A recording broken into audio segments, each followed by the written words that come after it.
Voilà, en direct sur la page Facebook du défi autonomie ici à Saint-Étienne. On vous présente évidemment pas mal de personnalités tout au long de ce salon. Et sur ce plateau, en tout cas, on découvre énormément de personnes avec des idées et des services incroyables. Et notamment, on reçoit Claude Montuy-Coquard, qui est directrice de la filière médico-sociale du groupe EOVI Santé Service. On se connaît, on s'est vu l'an dernier, Claude. Voilà. Il y a un an. Et d'ailleurs, on parlait justement l'année dernière de cette chambre de demain. Aujourd'hui, ça a évolué.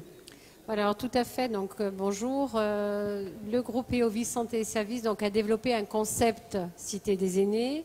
Ce concept, il a été travaillé déjà depuis quelques années maintenant. Et dans le cadre de ce travail, on est vraiment parti sur une conceptualisation avec des designers sur un certain nombre d'études d'usage dans la Cité des aînés pour nos personnes âgées.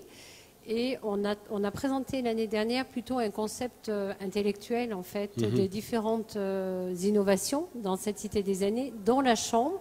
Et cette année, effectivement, on peut voir dans le salon le prototype de cette chambre, prototype qui est installé sur le salon avec à l'intérieur, alors non seulement la chambre au niveau du mobilier, mais également au niveau du lit qui a aussi été travaillé. Alors, voilà. Travailler, ça veut dire un lit conceptuel on peut le décrire un petit peu ?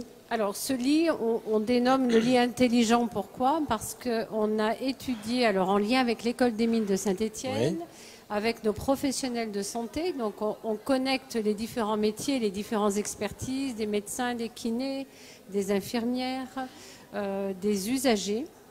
Et on a fait ce qu'on appelle des séances de design thinking, qui sont des séances qui permettent à chacun de s'exprimer sur l'usage du lit en EHPAD et à domicile. Et à travers ces expressions d'experts, y compris l'expression et surtout d'ailleurs de l'usager, on le prend en compte et on travaille un prototype de lit, donc en lien non seulement avec l'école des mines, mais également avec un partenaire qui est sont les ateliers du Haut-Forêt, qui aujourd'hui sont arrivés à conceptualiser, à réaliser un premier prototype qui prend en compte déjà un certain nombre d'évolutions et l'innovation, de manière à correspondre au mieux aux besoins des résidents et des patients que nous accueillons dans nos établissements. Alors Claude, j'aimerais qu'on revienne sur cette Cité des aînés, qui est un concept innovant de cité-village. Vous avez une plaquette. Alors avec 7 engagements, on peut en parler de ces 7 engagements ? Alors voilà, sur le concept Cité des aînés, le groupe développe 3 cités des aînés. Donc on a celle de Saint-Étienne, qui ouvrirait en juin 2019, donc qui a déjà bien avancé. On a celle de Valence, plutôt en 2020, avec un petit décalage, et à Montpellier. Donc le groupe ayant développé ces 3 cités des aînés, de manière à réaliser des établissements et une offre de services pour les personnes qui soient en harmonie et qui soient identiques sur les 3 villes, il nous a semblé fondamental d'avoir un outil à nos dispositions qui nous permettent de maintenir les engagements sur les 3 constructions. Donc, alors ces engagements, on peut en parler ? 7 engagements qui correspondent à un tangramme qu'on a conceptualisé, donc l'oiseau d'ailleurs qui apparaissait sur la plaquette. Voilà, l'oiseau qui est le... Voilà, donc si on regarde un peu plus près, c'est le tangramme et chaque espace du tangramme correspond à un engagement.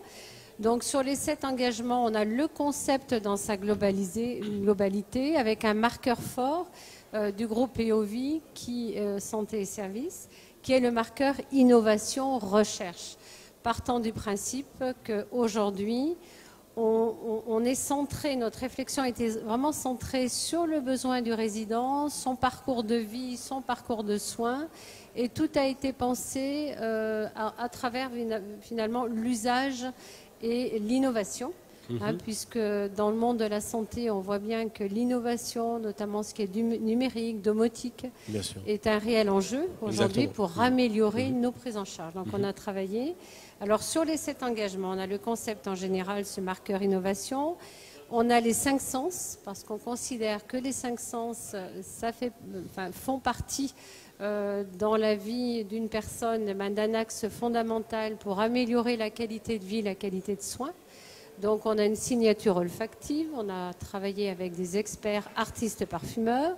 On a une signature artistique aussi, donc on a travaillé sur les couleurs, une signature visuelle, donc là c'est le professeur Gonfier qui a travaillé avec nous, qui est chronobiologiste, qui a travaillé sur la luminothérapie dans les établissements. Et on sait que la lumière est importante pour améliorer non seulement le bien-être de la personne, mais également le soin. Et, oui, et puis ça joue bien sur le moral en plus. Ça joue effectivement sur le moral, mais pas que, sur le biologique aussi, parce qu'on voit l'incidence même, y compris sur l'immunitaire, sur les troubles digestifs. Bien évidemment, la qualité de l'éveil dans la journée, qui permet la qualité du sommeil la nuit. Bien sûr. Et l'objectif de travailler sur ces 5 sens, c'est aussi d'apporter ce bien-être et de travailler aussi en lien avec les thérapies non médicamenteuses. Donc on a vu la lumière, donc le visuel, l'odorat aussi. Voilà. L'odorat, donc on a dans nos 3 cités des aînés un point d'attention vraiment fondamental et particulier sur le temps repas. Donc là, on a eu l'aide aussi d'un sociologue pour travailler sur l'espace repas, parce qu'il n'y a pas que la production des repas, mais il y a aussi tout l'espace qu'on peut consacrer sur le repas. Et puis, à travers ce point d'attention restauration, en parallèle, on a aussi un autre point d'attention qui est fondamental sur les 3 cités des aînés, qui est le lien social. Le lien social qui est un facteur important pour la prise en charge et pour diminuer la perte d'autonomie et améliorer aussi la qualité de vie de la personne. Ce lien social va se faire à travers notre restaurant, mais également dans tous les espaces, puisqu'on travaille le lien social sur des espaces partagés, des jardins partagés, en intergénérationnel. On travaille également sur un parcours qui permet d'avoir un point d'attention aussi sur la marche rapide en EHPAD. Et puis sur le 5e sens, alors on a parlé on a aussi tout ce qui est auditif. Et donc là, on veut travailler aussi sur une signature un peu rythmique au niveau d'une musique d'ambiance choisie par des experts également. Donc ça, c'est encore un point qui nous reste à travailler, mais qu'on souhaite travailler sur les 3 cités des aînés. Donc le label, c'est ce socle commun. D'accord. On va aller plus rapidement sur les 5 autres engagements. On en a vu 2. Oui. On en a vu 2, voilà. On a vu le concept des 5 sens. Ces 5 sens se déclinent dans les espaces de vie. Ensuite, ça se décline, voilà. Ah oui, ça se décline, d'accord. Sur les espaces de vie donc communs. Donc ce point d'attention aussi sur le traitement de la lumière, sur le traitement du toucher aussi par le choix du mobilier. Qui est un choix de mobilier qui a été pensé à travers l'usage. Donc là aussi, on a d'autres partenariats. On a aussi tout ce qui est la vie sociale, donc qui est un engagement. L'hôtellerie, on en a parlé. Et puis le dernier engagement qui nous semble fondamental et qu'on veut vraiment être, alors je l'ai dit en introduction, mais je le redis, c'est vraiment la recherche-innovation qui va nous permettre de manière pérenne de faire évoluer nos 3 cités des aînés dans le cadre de ce référentiel. On peut parler d'un référentiel. Que constitue ce label que je viens de présenter? Parce qu'aujourd'hui, c'est cela, mais forcément, ça va évoluer au fur et à mesure des années et au fur et à mesure des résidents, du coup. Vous pouvez faire voilà, alors, c'est vrai que la recherche-innovation, il y a 2 prismes, en fait. Il y a la porte d'entrée, l'évolution de la perte d'autonomie des personnes, de leurs besoins. Il n'y a pas que la perte d'autonomie aussi, il y a le besoin de la personne dans ses choix de vie, par exemple. Et puis, il y a l'évolution numérique, technologique, qui est également un enjeu. Je l'ai dit tout à l'heure, je le redis, parce qu'aujourd'hui, on a un autre champ des possibles aussi qui s'ouvre à nous à travers toutes les évolutions technologiques, du numérique, de la domotique aussi, même si on sait que c'est pas le point. Ah oui, mais ça arrive ça permet quand même d'améliorer. Voilà. Donc la cité des aînés, un concept innovant de cité-village. Voilà, je vous propose forcément d'aller faire un petit tour sur Internet, on vous trouve facilement, et laissez évidemment des commentaires sur cette page Facebook, et puis on y répondra. Un dernier mot, Claude, peut-être? Oui, alors simplement, je suis contente de pouvoir.